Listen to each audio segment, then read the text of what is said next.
Good afternoon. We are at the Yang property. We're going to be completing a repairability test. We'll be on the front slope, which is west. You have this damaged shingle.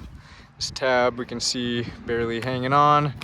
It's flipped up like that. I'm just going to tear that off so we don't have to deal with that falling down while we're working. But we'll go ahead and do the repairability test on that damaged shingle. We'll see how it affects all of those surrounding shingles. I have all of those boxed out and numbered. I'll give you an overview of all of those before we get started, showing you the current condition. All of these shingles could potentially be damaged during the repairability test. So we'll take another look once we're all complete and see those results. For my tools, I'll be using a flat bar, putty knife, roof snake, and hammer. And we have this 45-degree tool that we'll use to give us a reference point or a visual for what 45 degrees looks like. We're going to just unseal this tab here so we can use that one.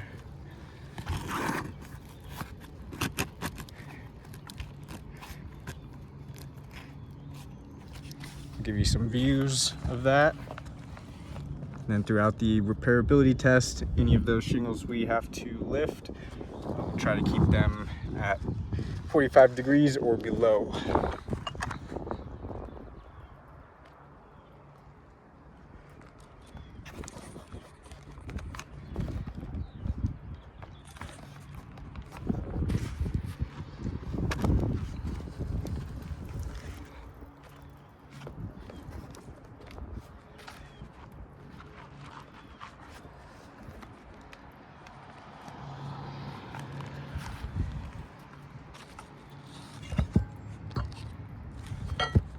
Alright, we'll go and get started. We'll start by unsealing all of those shingles that we need to. We use the putty knife to unseal the top shingle.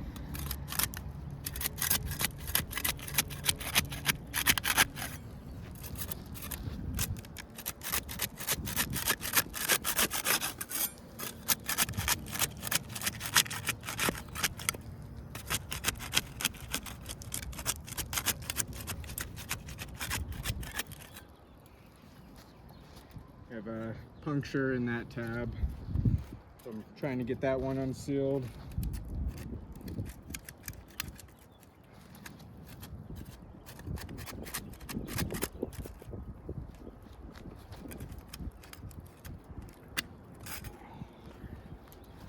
Another puncture.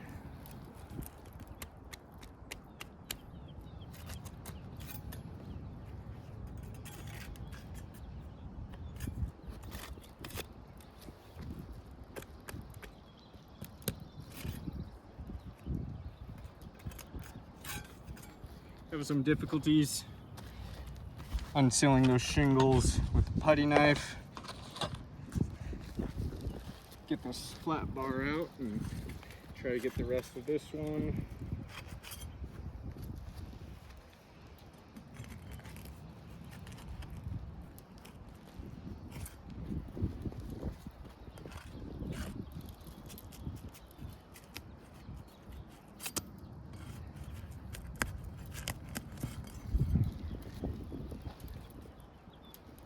Quite a bit of difficulty getting these shingles unsealed so far.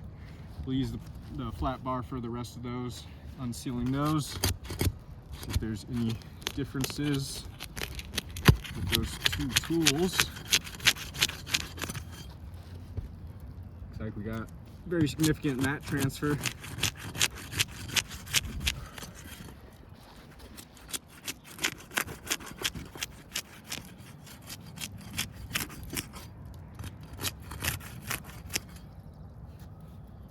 We have all of those shingles unsealed. We'll start removing those nails now.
A lot of these nails are overdriven, which is making it a little bit more difficult to remove those.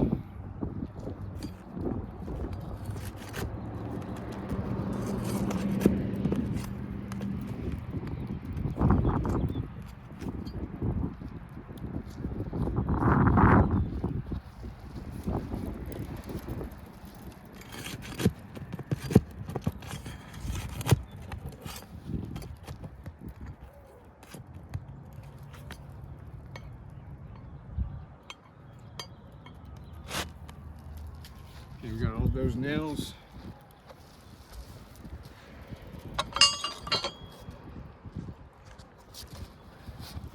I'm going to remove this damaged shingle.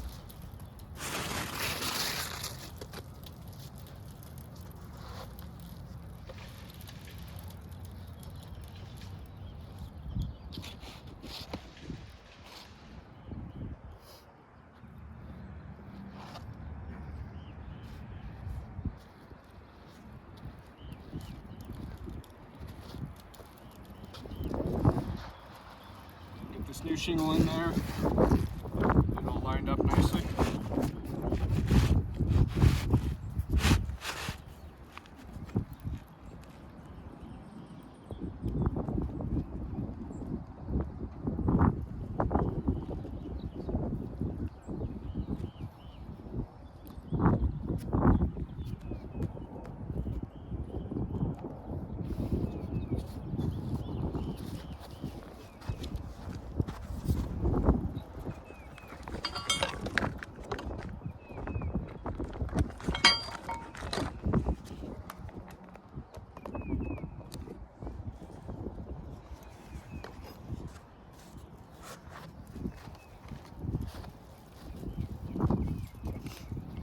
We'll start driving some nails back in there.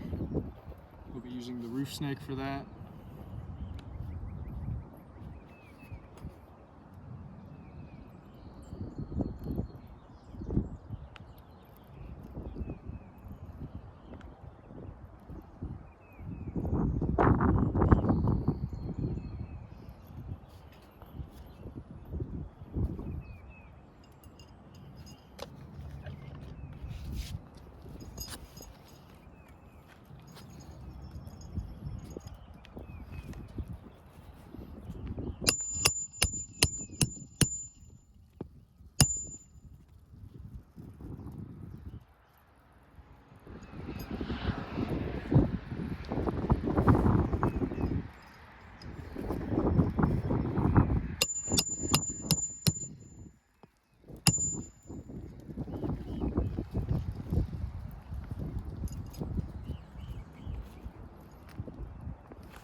We're all complete with the repairability test.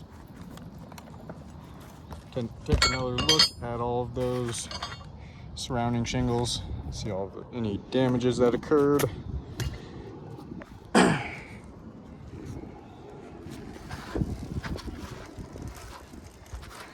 Take a look at that mat transfer first, which was very significant.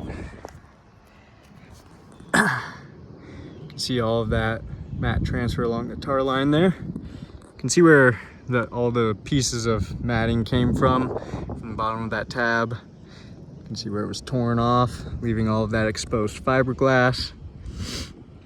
That'll be damaging the integrity of those shingles, as chunks of matting are being torn off of it, compromising the shingle, along with damaging the integrity of those shingles.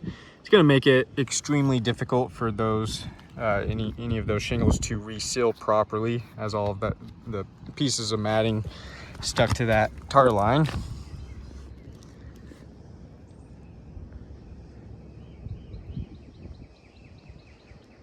All of that exposed fiberglass on that one. We can see mat transfer along both of these rows, which we used the putty knife to unseal this one. Couldn't quite complete it with that one, but started using the flat bar for that one, and then the flat bar for the rest of these. We can see real bad mat transfer along both those rows of shingles. So either tool that's going to be used, it's going to be impossible to get around that mat transfer.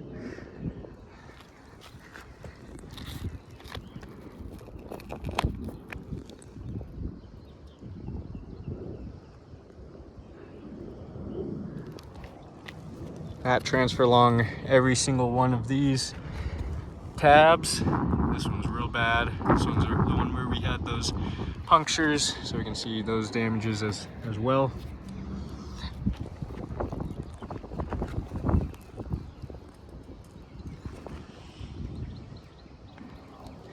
And then we'll take a look at the top of these. We can see stress fractures along all of these tabs as well, where the matting on the shingle was broken. You can feel where it's very weak in those areas, in the area with the stress fracture. It's going to not allow these shingles to do what they're designed to do as best as they should. It'll be affecting the shingles' water shedding capabilities, as the matting is the main component for that. So with all of that matting being broken,